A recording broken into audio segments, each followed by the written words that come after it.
दोस्तों, क्या आप लोग फ्लाई ऐश ब्रिक्स बनाते हैं? अगर आप फ्लाई ऐश ब्रिक्स बनाते हैं तो ये वीडियो आपके काम का है, वरना आप इस वीडियो को अभी ही स्किप करके जा सकते हो, क्योंकि बेसिकली ये पूरा वीडियो जो मैं अभी प्रेजेंटेशन देने वाला हूँ ये फ्लाई ऐश ब्रिक्स की कॉस्ट कैलकुलेशन को लेके है। इंडिया में दोस्तों बहुत सारे लोग फ्लाई ऐश ब्रिक्स बनाते हैं, नए स्टार्टअप्स आते हैं, करते करते सीख जाते हैं, लेकिन सीखते सीखते बहुत कुछ वो नुकसान कर चुके हुए होते हैं। क्योंकि जब तक फ्लाई ऐश ब्रिक को बनाने के लिए हम कैसे फ्लाई ऐश ब्रिक बनाना है, हम जो फ्लाई ऐश ब्रिक बना रहे हैं उसकी एक्चुअल में कॉस्ट हमें कितनी पड़ती है, किस प्रकार की मशीनों की ज़रूरत होती है, क्या क्या मिक्स करना पड़ता है, तो जो लोग इस धंधे में आना चाहते हैं या लोग ऑलरेडी आ चुके हैं, हालांकि ये वीडियो मेरे को उनके काम ज़्यादा आएगा जो लोग इस बिज़नेस का प्लान कर रहे हैं या नए नए लोग हैं। आज भी चूँकि मेरा कंस्ट्रक्शन एडमिक्सचर्स का और हार्डनर्स केमिकल्स का काम है तो मेरी रोज़ ही बात होती है, तो अमूमन लोगों को फ्लाई ऐश ब्रिक की कॉस्ट को प्रॉपरली कैसे कैलकुलेट करना है वो नहीं आता है। इसके लिए अभी हमने हार्ड एंड शाइन में एक कैलकुलेटर भी बनाया है, लेकिन कैलकुलेटर को अभी लॉन्च होने में महीना 15 दिन लगेगा। लेकिन फिर भी आज मैं आपके साथ डिस्कस करता हूँ कि फ्लाई ऐश ब्रिक की कॉस्ट को कैसे कैलकुलेट करते हैं। तो पहला तो दोस्तों आप समझो कि फ्लाई ऐश ब्रिक को बनाने के लिए क्या क्या रॉ मटेरियल लगता है।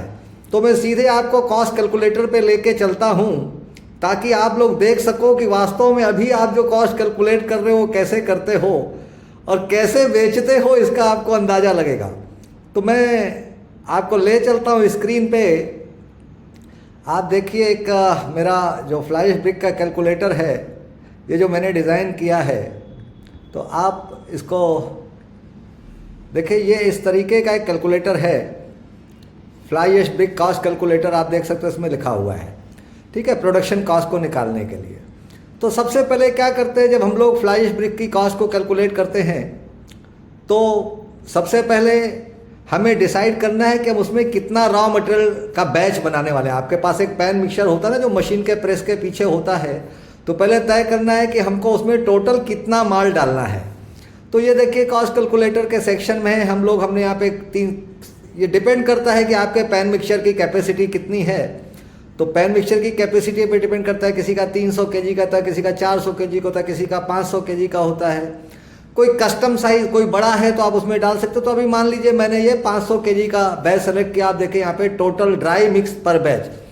अब इस 500 केजी में हम क्या क्या डालेंगे, हमारे पास नॉर्मली जो रॉ मटेरियल्स होते हैं क्या क्या होते हैं आप देखिए।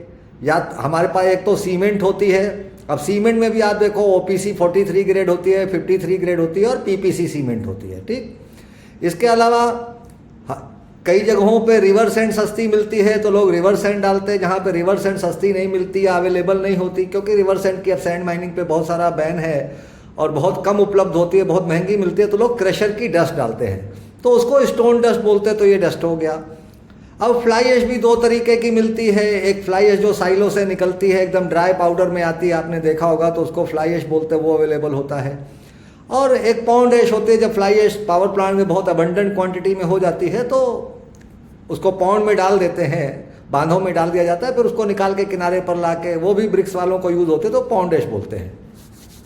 तो दोस्तों आज हम लोग प्योरली ब्रिक की कॉस्ट को कैसे कैलकुलेट करते हैं। यहाँ पे कुछ रेट्स हैं, आप देखिए, ये हैं रॉ मटेरियल। आपने पहले सेलेक्ट कर लिया, आपको 500 केजी का बैच लेना है, ठीक है। फिर इसके बाद मिक्स डिज़ाइन, हम लोग को अब मिक्स तैयार करना है। तो सीमेंट OPC अगर हमने ली तो हम यहाँ पे एक बार ले लेते हैं OPC 7% हमने सीमेंट ले ली, ठीक है।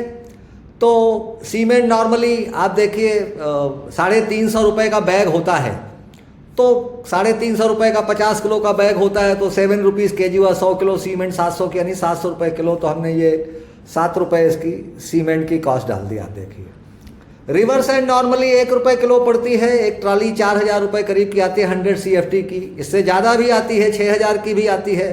तो मैंने यहाँ पे रेट भर दिया है रिवर सैंड का 1 रुपये। स्टोन डस्ट भी हम 1 रुपये ही पकड़ लेते हैं। ये एक एजम्पशन वाले रेट हैं, आपके एरिया में जो रेट मिलता है आप उसके हिसाब से इसको आप कैलकुलेट कर सकते हो। तो मैंने इसका भी भर दिया। फ्लाई ऐश 80 पैसे किलो, 800 रुपये टन पड़ जाती है। पाउंड ऐश थोड़ा सस्ता मिलती है तो मैंने 50 पैसे किलो भर दिया। अब दोस्तों देखिए, हमने 7% 500 केजी का बैच बनाना है, हमने 7% सीमेंट ले ली, ठीक। फिर हमने 7 रुपये किलो के हिसाब से 7% सीमेंट ले ली OPC। रिवर सैंड हमने ले ली। रिवर सैंड हमारे पास नहीं मिलता, नॉर्मली हमारे यहाँ पे मैक्सिमम क्रशर के स्टोन डस्ट मिलती है, तो हमने रिवर सैंड को यहाँ पे 0 डाल दिया और हमने स्टोन डस्ट को ले लिया 53%। ठीक, फ्लाई ऐश हम ले लेते हैं 40%। तो आप देखिए ये यहाँ पे आपका 100% पूरा होना चाहिए, क्योंकि 500 केजी हमने लिया है तो सारे आइटम्स का टोटल हमको ये 100% होना चाहिए। तो 7% सीमेंट ले ली, 53% स्टोन डस्ट ले ली और फ्लाई ऐश जो है हमने 40% ले ली। तो अब आप देखो यहाँ पे आएंगे तो आपको यहाँ पे दिखाएगा, फिर इसमें हम एडमिक्सचर भी डालेंगे और वाटर भी डालेंगे। तो जैसे मैंने इसमें डाला हुआ है सेट एंड शाइन का एडमिक्सचर है जो 198 रुपीज़ के जी इंक्लूडिंग GST पड़ता है। 4,950 रुपये की बोरी होती है 25 किलो की। और 1 बैग केमिकल 250 बैग सीमेंट के लिए पर्याप्त होता है। मतलब 100 ग्राम केमिकल पाउडर पानी में मिक्स करके इसको डाला जाता है। तो 100 ग्राम केमिकल पाउडर आपको डालना पड़ता है 50 किलो सीमेंट के पीछे। तो उसका डोज अगर आप देखो सीमेंट के हिसाब से ही पड़ता है तो 0.2 पड़ा, तो मैंने यहाँ पे 0.2% डोज डाल दिया। अब वाटर यहाँ पे आप देखिए बारिश का मौसम है तो कभी गीला होता है माल, कभी सूखा होता है। तो हमने यहाँ पे पानी अभी मान लीजिए हमने ये 7% कर दिया। आप जितना डालते हो एक बार इसको आप, क्योंकि पानी वैसे ही हमने कॉस्ट नहीं पकड़ी है, फ्री ऑफ कॉस्ट पकड़ा है, तो पानी की कॉस्ट इसमें नहीं आएगी। अब आप देखिए यहाँ पे आपको दिख भी जाएगा हार्डनर डोज है is been taken, the weight of water is added for the mixing, कि हार्डनर सीमेंट के हिसाब से लिया हुआ है और पानी जो है वो ड्राई मिक्स के हिसाब से लिया हुआ है। तो why set and shine 25 kilo set and shine is enough for the 250 kg bag of cement. 100 gram per bag के पीछे लगता है, ये भी इसमें लिखा हुआ है। और इसको यूज़ करके आपका 10% सीमेंट गारंटीड बचता है। मेरी लैब है, आप मेरे पीछे बैकग्राउंड में देख सकते हो, ये मेरी लैब की ही इमेजेस हैं। ये CTM मशीन है, हर प्रकार के अपन टेस्ट करते हैं। तो नॉर्मली ब्रिक के साइज कितने होते हैं अपने इंडिया में, आप देखिए एक होता है 230, 110, 75 mm, मतलब 9, 4.25, 3। दूसरा कुछ लोगों की डाई होती है 9, 4, 4 की, तो मैंने एक साइज वो भी डाली हुई है 230, 100, 75, मतलब 9, 4, 3। फिर एक मॉड्यूलर ब्रिक होता है 190, 90, 90 का, वो भी है। और कस्टम साइज अगर आपकी कोई है तो आप वो भी डाल सकते हो, इसमें ऑप्शन है। तो मैंने अभी स्टैंडर्ड साइज का ब्रिक पकड़ा और हमें मान लेते हैं कि जो मेरा तजुर्बा बोलता है कि 3 किलो 200 ग्राम का एक ब्रिक होता है। ठीक, तो हमने मान लिया 3 किलो 200 ग्राम का एक ब्रिक होता है। तो आप फिर से पीछे आप पूरी समरी देख सकते हो हमने क्या क्या लिया, आगे भी आएगी, मैं आपको दिखाता हूँ। अब एक ब्रिक के पीछे कुछ लोग कॉन्ट्रैक्ट पे जॉब देते हैं, कुछ लोग इन हाउस लेबर से करते हैं। तो अभी मैंने मोटा मोटी 50 पैसा, इससे कम तो नहीं आता है, इससे ज़्यादा ही कॉस्ट पड़ती है। तो मैंने भी 50 पैसे ब्रिक की कॉस्ट पकड़ ली जो लेबर कॉस्ट है। ये जो कॉस्ट कैलकुलेशन है इसमें कोई प्रॉफिट इंक्लूड नहीं है, कोई इंटरेस्ट कॉस्ट कैलकुलेट नहीं है, सिर्फ pure raw material, labour and electricity के एक्सपेंस पकड़े हैं। उसके बाद जो आपके वेरिएबल एक्सपेंस है वो आपको टाइम टू टाइम भरने हैं।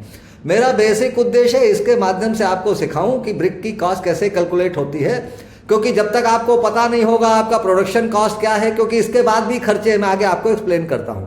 तो 50 पैसे मैंने इसमें लेबर कॉस्ट पकड़ लिया और ये मान के चलते कि हर ब्रिक के ऊपर 5 पैसा बिजली का खर्चा आता है। वो आपका मंथली बिजली कितना बिल आता है, टोटल आपने एक महीने में कितना प्रोडक्शन किया, टोटल आपने कितना बिजली का बिल भरा, तो रुपया divided by number of BRICS आप भरोगे तो आपको उसका टोटल कॉस्ट आ जाएगा। तो मैंने एक एवरेज पकड़ लिया। अभी हमने सेलिंग प्राइस वगैरह नहीं पकड़ी। तो दोस्तों आप ये देखो, ये सारा डेटा भरने के बाद में अब आप यहाँ पे आ जाओ, ये देखिए आप यहाँ देख सकते हो कि ये जो ब्रिक की कॉस्ट है आपको कितने की पड़ी, आप ये देखिए। अब यहाँ पे पूरा आ गया बैच डॉकेट, ये आपको ये ऐप है, ये बैच डॉकेट बना के देगा। कॉस्ट ऑफ ब्रिक बनी आपको ये 4 रुपये 93 पैसे की। ठीक, कैसे पड़ी आप देखिए। इसमें सेट एंड शाइन का खर्च देखिए, जो 198 रुपये केमिकल आता है किलो, जो 100 ग्राम पड़ता है, जिससे 10% सीमेंट गारंटीड बचती है, उसको डालने के बाद भी आपके ब्रिक का ऊपर जो खर्चा है वो सिर्फ 9 पैसे आता है। और आपकी जो सीमेंट है वो 1 रुपये 57 पैसे की लगती है। अब आप देखिए यहाँ पे रॉ मटेरियल की पूरी डिटेल है। बैच का सॉलिड जो ड्राई वेट आया कितना है, 500 kg 100 ग्राम। 500 kg तो आपने रॉ मटेरियल डाला और 100 ग्राम आपने सेट एंड शाइन का पाउडर डाला है, उसका भी इसने वजन पकड़ लिया। ब्रिक प्रोड्यूस हुई 156 ब्रिक कैसे आई, आपने 500 किलो माल डाला, 3 किलो 200 ग्राम की एक ब्रिक है, आपका ड्राई वेट है ब्रिक का, तो 500 डिवाइडेड बाई 3.2 आपने किया तो ये नंबर ऑफ ब्रिक आ गई।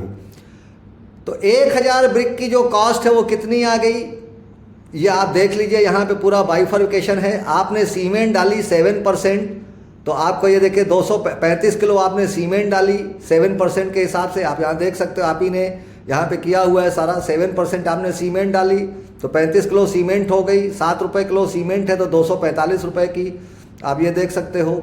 उसके बाद में आपने रिवर्स एंड आपने नहीं डाली थी, स्टोन डस्ट आपने 265 kg डाली, क्योंकि 53% है यहाँ पे आप देख सकते हो। तो 53% 500 kg का होता है 265 किलो, तो आपने 1 रुपये किलो हमने इसकी कॉस्ट पकड़ी। आपका जितनी कॉस्ट आती है आप उतना पकड़ सकते हो, मोटा मोटी यही कॉस्ट आती है सब जगह। मेरी दिन भर बात होती है। फ्लाई ऐश हमने पकड़ी 80 पैसे किलो, जो ड्राई ऐश आती है, हमने इसमें पाउंड ऐश नहीं डाली है। तो हमने फ्लाई ऐश जो डाली आप देखिए 200 किलो डाली, 40% डाली 500 किलो के बैच में, तो 160 आया। पाउंड ऐश हमने बिल्कुल भी नहीं डाली, टोटल 500 kg मटेरियल होगा। और सेट एंड शाइन एडमिक्सचर हमने डाला 70 ग्राम, क्योंकि 0.2% जाता है। सीमेंट आपने 35 किलो ही ली थी, तो 0.2% के हिसाब से 70 ग्राम आपने एडमिक्सचर डाला, 13 रुपये 86 पैसे का। ठीक, तो एडमिक्सचर की जो कॉस्ट है वो 9 पैसे आई, और सीमेंट की कॉस्ट आपकी आई 1 रुपये 57 पैसे। पर ब्रिक की कॉस्ट के पीछे अब आपको मैं यहाँ पे आप देखोगे तो टोटल मटेरियल का जो कॉस्ट है 683 रुपये 86 पैसे आपने खर्च किए सिर्फ रॉ मटेरियल पे, cement, stone dust, fly ash और एडमिक्सचर के ऊपर में। ठीक, अब cost of batch raw material की हो गई 683 रुपये, 50 पैसे पर ब्रिक के ऊपर लेबर कॉस्ट आता है। तो आपने यहाँ पे देखिए जो ब्रिक बनाई वो कितनी बनाई, 156 बनाई, तो 50 पैसे के हिसाब से 78 पैसा आपका इस बैच पे लेबर कॉस्ट खर्च हो गया। 5 पैसा प्रति ईंटे के ऊपर अपन ने बिजली पकड़ी, तो 7 रुपये 80 पैसे की बिजली खर्च हो गई। ये पूरा एक्सपेंस है। इसमें अभी आपके सुपरवाइजर के खर्चे नहीं है, इसमें आपका रिपेयर एंड मेंटेनेंस नहीं है, आपकी 2.5, 2, 5, 10 लाख ईंटें बनाने के बाद घिस जाते हैं उसके खर्चे नहीं हैं। तो इस ब्रिक के धंधे को दोस्तों बहुत संभाल के चलाना है।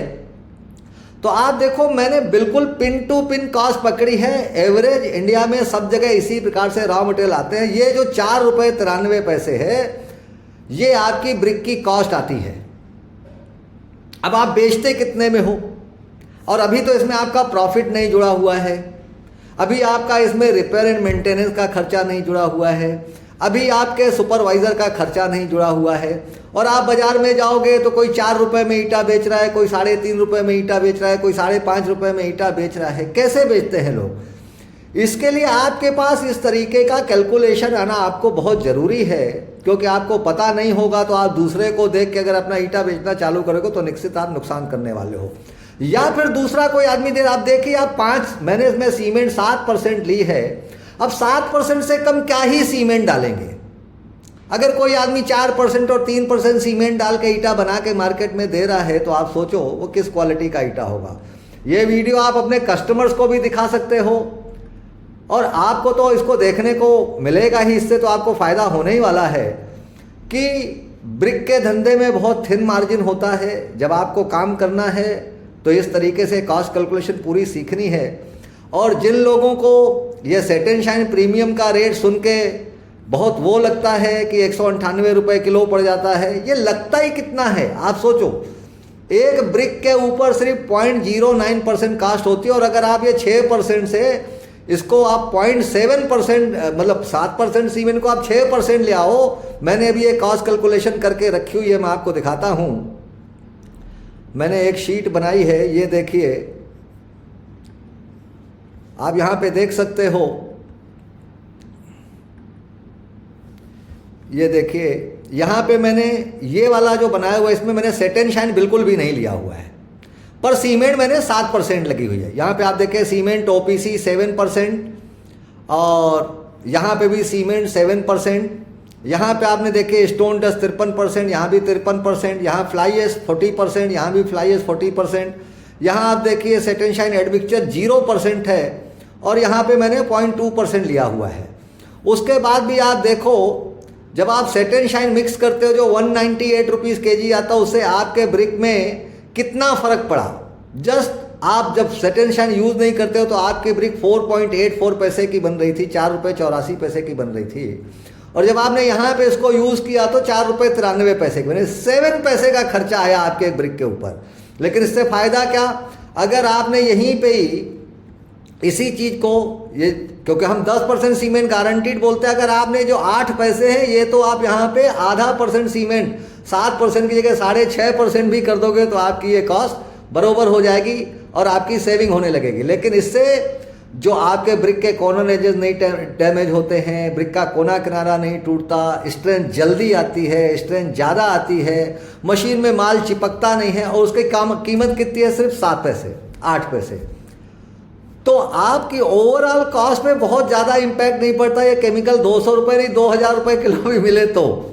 लेकिन मैं एडमिक्सचर के प्रमोशन के लिए वीडियो आज नहीं लेके आया हूँ। मेरा समझाने का सिर्फ उद्देश्य ये था कि आप लोग कॉस्ट को कैलकुलेशन को करना सीखिए। जब तक आप कॉस्ट कैलकुलेशन नहीं करना सीखेंगे, आप देखिए मैंने बेयर मिनिमम रेट्स पकड़े हुए हैं। आप भी अपने एरिया से अगर मिलाओगे तो मेरे ख्याल से सारे रेट, मैंने सीमेंट 7 रुपये किलो पकड़ी है, स्टोन डस्ट 1 रुपये किलो पकड़ी है, फ्लाई ऐश 80 पैसे किलो पकड़ी है। इससे सस्ता आपके एरिया में भी नहीं होगा। तो अगर आप इससे कम में ईंट बेच रहे हो तो आप मान के चलो भी आप नुकसान करो। इससे कम में तो सवाल ही, क्योंकि ये तो अभी आपका विदाउट प्रॉफिट है। अभी इसमें प्रॉफिट जुड़ेगा, आपका रिपेयर एंड मेंटेनेंस जुड़ेगा, आपके सुपरवाइजर की तनख्वाह जुड़ेगी, फिर आपकी भी एक छोटी मोटी तनख्वाह होगी। तो दोस्तों फिर से मैंने शुरू कर दिया है आप लोगों के लिए यूट्यूब पर ये वीडियोस बनाना। इस वीडियो को देखकर अगर आपके कुछ क्वेश्चंस हैं, कोई कमेंट्स हैं, तो आप मुझे यूट्यूब पे कमेंट कर सकते हैं। मैं अगले वीडियो में आपको उसका आंसर दूंगा। तो फिर मिलते हैं अगले वीडियो में। धन्यवाद।